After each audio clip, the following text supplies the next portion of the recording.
Fox trading പഠിച്ചാലോ, അതും 90 സെക്കൻഡ്സിനുള്ളിൽ. Let's do it. Part 3, lot size.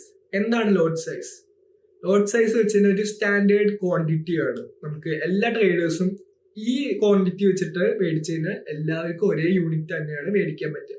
ഇപ്പൊ നമുക്ക് വിചാരിക്കുന്നത് 0.01 അതിൽ ട്രേഡ് എടുക്കുമ്പോൾ നമുക്ക് അത്രയും മാർജിൻ വേണ്ടി വരില്ല. എന്ന് വെച്ച് കഴിഞ്ഞാൽ 0.01 അതാണ് ഏറ്റവും ലീസ്റ്റ് നമുക്ക് എടുക്കാൻ പറ്റുന്ന ലോട്ട്. ഇപ്പോ നിങ്ങൾ വിചാരിക്കൂ, ഓക്കെ എനിക്ക് ഇത്രയും റിസ്ക് എടുക്കാൻ പറ്റും, എന്റെ സ്റ്റോപ്പ് ലോസ് വലുതാണ്, അപ്പൊ നമ്മള് ലോട്ട് സൈസ് കൂട്ടാം നമുക്ക്. അപ്പൊ ലോട്ട് സൈസ് കൂട്ടുമ്പോൾ നമുക്ക് അതിനനുസരിച്ചുള്ള റിസ്ക്കും കൂടും, അതുപോലെ പ്രോഫിറ്റും കൂടും. അതാണ് പറയണത് it's like double edge soared എന്നാണ് പറയുക. എന്താ വെച്ച് കഴിഞ്ഞാൽ രണ്ടിടത്തും മൂവ്സുണ്ട്. പ്രോഫിറ്റ് ഉണ്ടാവുമ്പോഴും നല്ലതായിരിക്കും, ലോസ് നമ്മള് റൂൾസ് ഒന്നും ഇല്ലാണ്ട് വെക്കുകയാണെങ്കിൽ നമുക്ക് നല്ല ലോസും ഉണ്ടാവും, അക്കൗണ്ട് ബ്ലോ ആയി എന്നൊക്കെ വരും.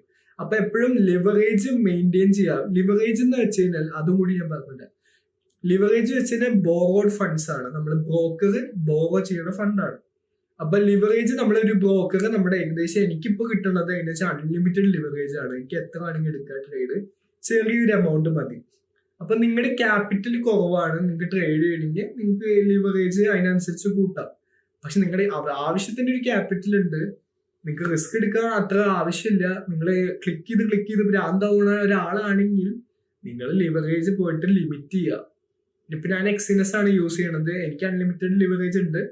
പക്ഷെ നിങ്ങൾക്ക് എക്സിനസ് തന്നെ യൂസ് ചെയ്യാം, പ്ലേ സ്റ്റോറിൽ പോയി ഡൗൺലോഡ് ചെയ്യാം, അല്ലെങ്കിൽ ഞാൻ ലിങ്ക് വേണമെങ്കിൽ കമന്റ് സെക്ഷനിൽ ഇടാം. അങ്ങനെ നിങ്ങൾക്ക് മേടിക്കൊന്നും വേണ്ട, ഫ്രീ ആണ്, അക്കൗണ്ട് തുടങ്ങാം. സോ അത്രേ ഉള്ളൂ. ലോട്ട് സൈസ് വെച്ച് കഴിഞ്ഞാൽ നമ്മുടെ ഒരു ക്വാണ്ടിറ്റി മേടിക്കണത് അത്രേ ഉള്ളൂ.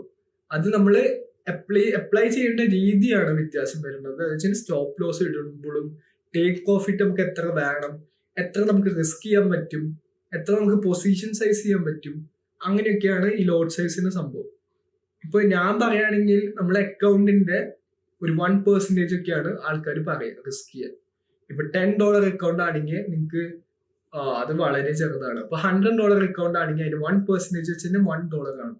$1 റിസ്ക് ചെയ്തിട്ട് നിങ്ങൾക്ക് എൻട്രി എടുക്കാനാണെങ്കിൽ അതിന് പിപ്പ് അതിനനുസരിച്ചിട്ടാവണം, അതിനനുസരിച്ച് ലോട്ട് ആവണം. അങ്ങനെയാണ് നമ്മൾ സംഭവം. അതാണ് ലോട്ട് സൈസിന്റെ ഇമ്പോർട്ടൻസ്. അപ്പൊ അത്രേ ഉള്ളൂ. Thank you guys for watching. Peace out.